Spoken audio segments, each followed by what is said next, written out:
about. And so first of all, if we go ahead and look up here on the board, probability is not a difficult subject. It's just a matter of knowing what they're asking.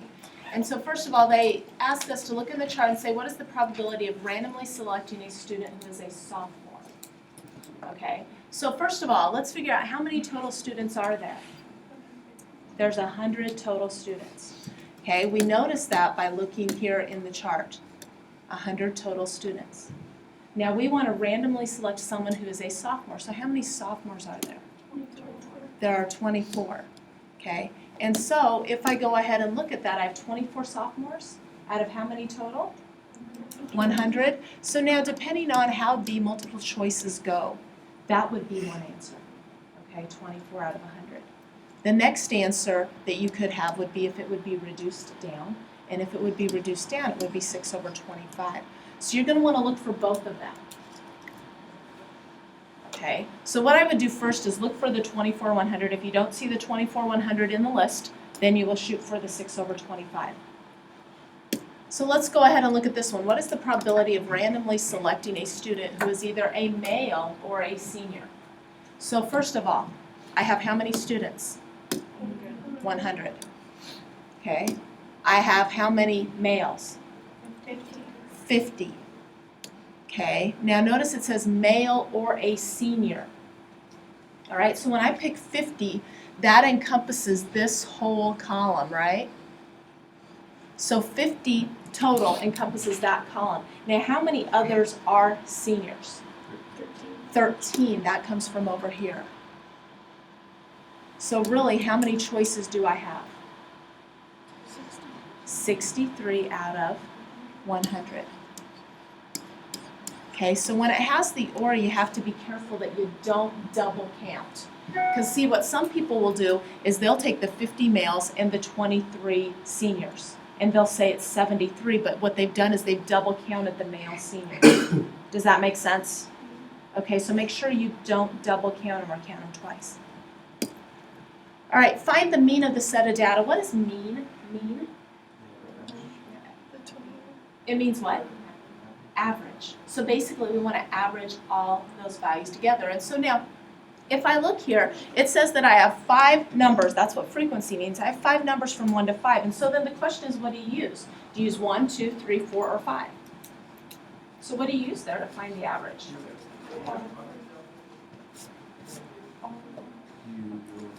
You go in the middle. You pick what's called, this is actually what's called the class mark. Okay, so you pick the number smack dab in the middle. So what number smack dab in the middle here? What number smack dab in the middle here? 8. 8. 13. 18.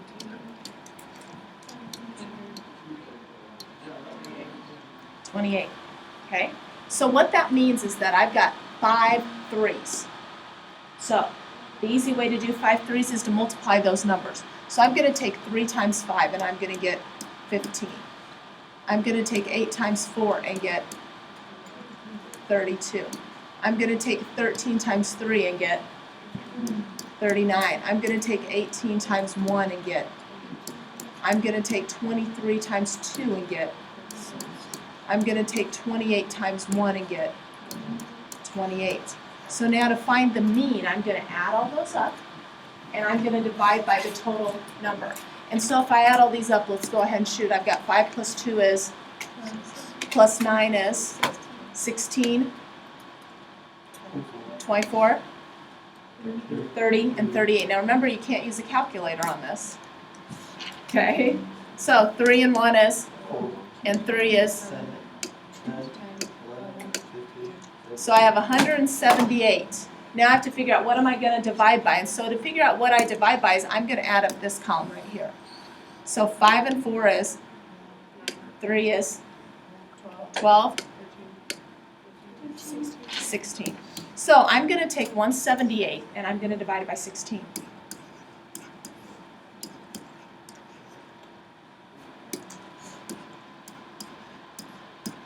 And so when I divide, I end up getting the mean to be approximately 11.1.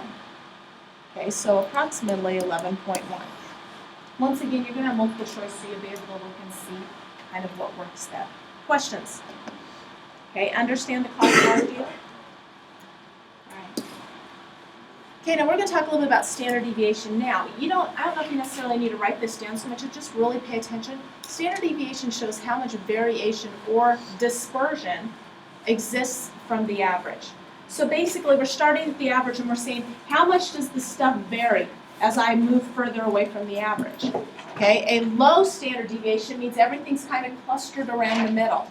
So honestly, when you guys take your tests, we pretty much have a low standard deviation because you guys generally are pretty clustered around the middle.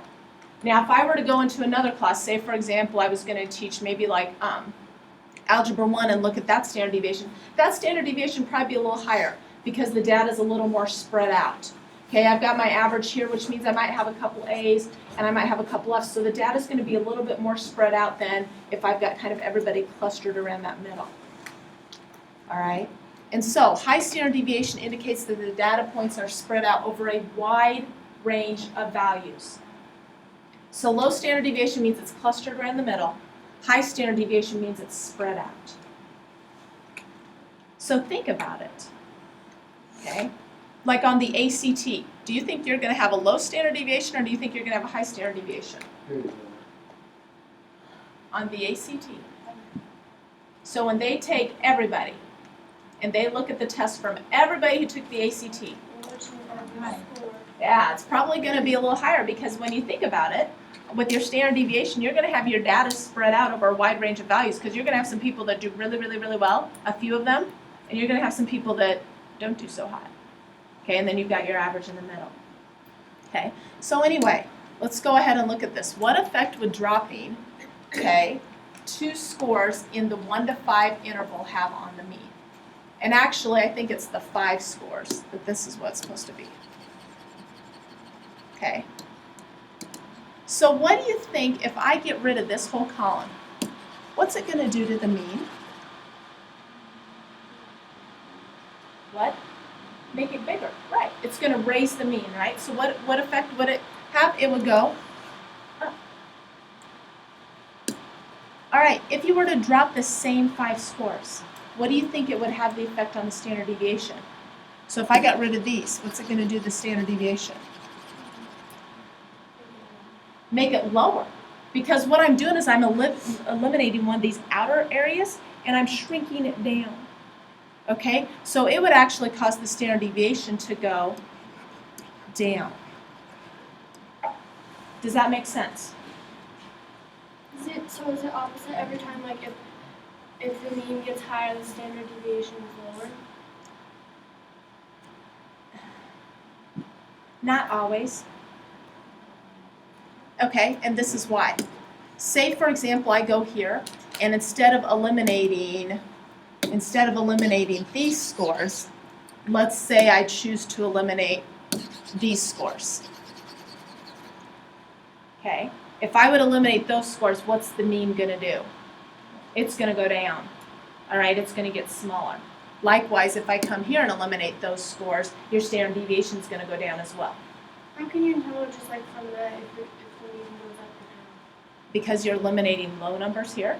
So when you eliminate low numbers, it's going to cause it to rise. Okay. If you eliminate high numbers, it's going to cause it to go down. It's kind of like, think about when we take a test. All right, say for example, I have scores from 70 to 100, and I choose to drop out all the 70s. What's that going to do to the average? It's going to cause it to go up, right? If I have 70 to 100, I drop out the hundreds. What's it going to do to the average? It's going to bring it down. Okay. All right. What's the probability of spinning both spinners, adding the numbers together, and getting a sum of 2? All right. So I got to spin both spinners, right?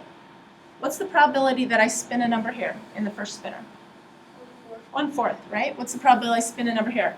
1/3. What's the probability that I could get a sum of 2? So how can I get a sum of 2? What numbers do I have to spin? One. You have to spin a 1 and 1, right? Do I have a 1 and a 1? No, so what's the probability that I can get a sum of 2? 0. You can't have it. Can't be done. Okay, that's not a trick question. It's just asking you if you know what a 0 probability is. Okay? What's the probability of spinning both spinners adding the numbers and getting a sum of 9? So now we have to think about all our combinations of 9. So if I start with 2, what could I spin? 7. So I got a 2 and a 7. What do I got next? 3 and 6. What do I got next? 4 and 5. What do I have next? Nothing, because the 5 has to be paired with the 4. So I have to figure out the probability of each of these. So what's the probability of a 2? 1/4, right? And then the probability of a 7? 1/3. So what I do is I multiply those together. So what do I get from that possibility? 1/12. What do I get here? 1/4 and 1/3, which is 1/12. What do I get here? 1/4 and 1/3, and I get 1/12. So what's 1/12 plus 1/12 plus 1/12? 3/12, which is 1/4. So once again, you're going to look at the 3/12 first. If they have it, great. If they don't, then look for the 1/4. All right. Last one. An item sells for $50 per meter. What is the cost in cents per millimeter for this item? Okay. $50. What does per mean? Divided by meter. Okay. So now what I'm going to do is I'm going to go ahead and convert first of all to cents. Okay. How many cents are in $50? Easy way. This is $50, right? So how many cents would there be? 5,000. So really it's 5,000 cents. So there's your cents. Now what do I need to convert to?